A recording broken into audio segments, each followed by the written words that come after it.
Terminator Genisys may be terrible, it may be so self-referential it hurts, but that doesn't mean it isn't worth a watch. The series, while cheesy as hell, has finally returned to its roots, and so as you'd expect, there's a lot of Easter eggs and references hiding throughout its latest installment. I'm Sam from WhatCulture.com, and this is a rundown of every Easter egg in Terminator Genisys.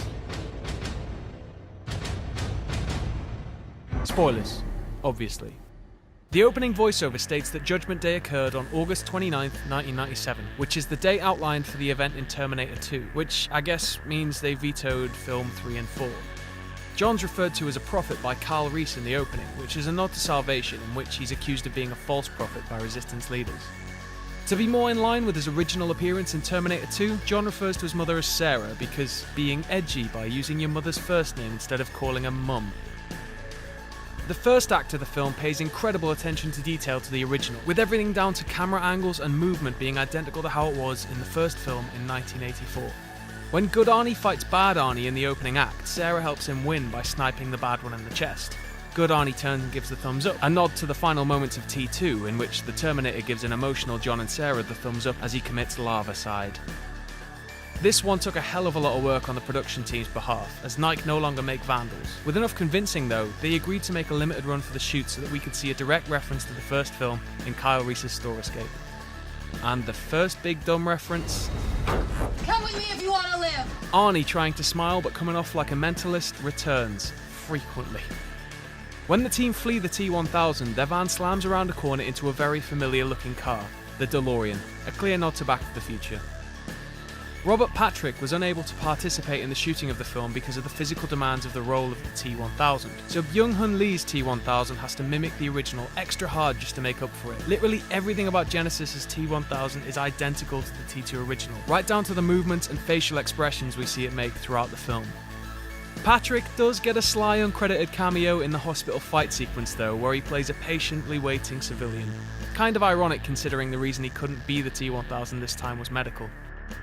During a fight sequence, the T-1000 uses a drop of its liquid metal to repower a Terminator T-800 unit. This is a direct nod to Terminator 3, in which the TX is able to repower machinery with the touch of a finger. CG is very expensive, so when CG Arnie turned up in Salvation, it made sense that John burned its skin off straight away, so he was just fighting a robot. The same thing happens in this one. During the fight scene I mentioned before, Reese fires an explosive at the T-800, turning it into a nice and cheap metal skeleton. People forget that Terminator isn't just a movie franchise. The Sarah Connor Chronicles ran for 2 seasons, and while it did seriously crap on any idea of a coherent timeline, the creators of Genisys still felt it deserved a nod. And so when Kyle and Sarah appear on the highway in 2017, it's a direct reference to John and Sarah appearing on the highway in the show's pilot. Arnie's Terminator, Pops, rocks up to the lake after Sarah's parents are killed, and Sarah just ups and walks off with the weird silent guy holding the rocket launcher. Sensible. But he has the exact same look as his T1 counterpart, right down to the vintage gargoyle sunglasses. T2 is full of Pepsi, it's literally everywhere, so as a subtle nod, and no doubt with a hefty check in pocket because of it, a Pepsi vending machine appears prominently in the John is a Terminator reveal and the fight sequence that follows. Genisys sounds an awful lot like an amalgamation of the words genetic and system, which sums John up perfectly in this film. Also, you know, the Bible and all that.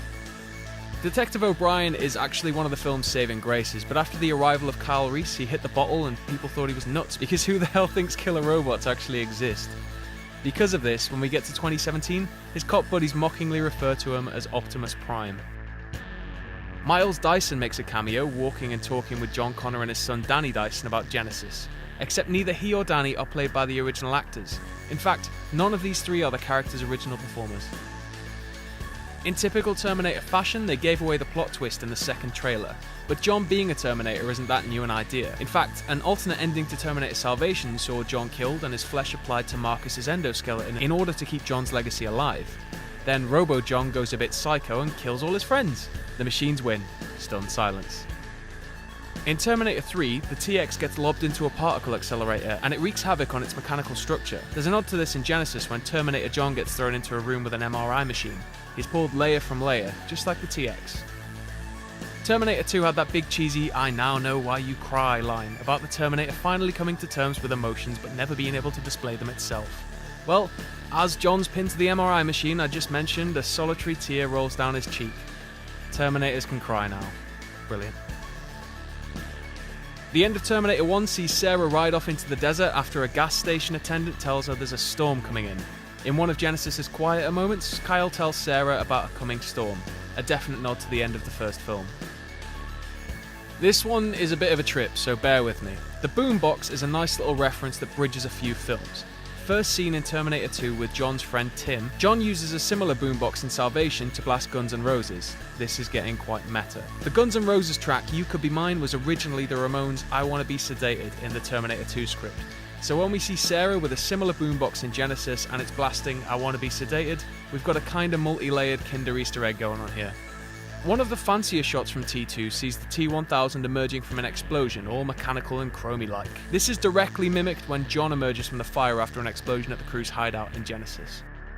Every single Terminator film has had Arnie tell someone to get out or off their vehicle. The running joke returns in Genisys as Arnie smashes headfirst into a police car during the Golden Gate Bridge chase. The bus flip looks awful familiar, doesn't it? It's because they did the exact same thing in 3 with a construction crane. Granted, it didn't look anywhere near as spectacular. And the other big dumb reference. I'll be back. What? During the final fight scene with John, the T-800 has its arm ripped off, just like in Terminator 2. The arm isn't retrieved at the end of the film either, meaning it's a loose plot line and can show back up to be reverse engineered, just like we see in Terminator 2. One of the big set pieces of Terminator 2 is the bike chase sequence, and in it we see John is pretty gifted with a motorbike. He must get it from his father, as we see a young Kyle Reese tending to his motorbike at his parents' house in Genisys. And then of course, like every other damn film these days, there's a post-credits sequence in which we see the ruins of Cyberdyne and it's revealed that Genisys' core is still active. Matt Smith's Skynet avatar flickers to life and looks into the computer as we cut to black. Sequel.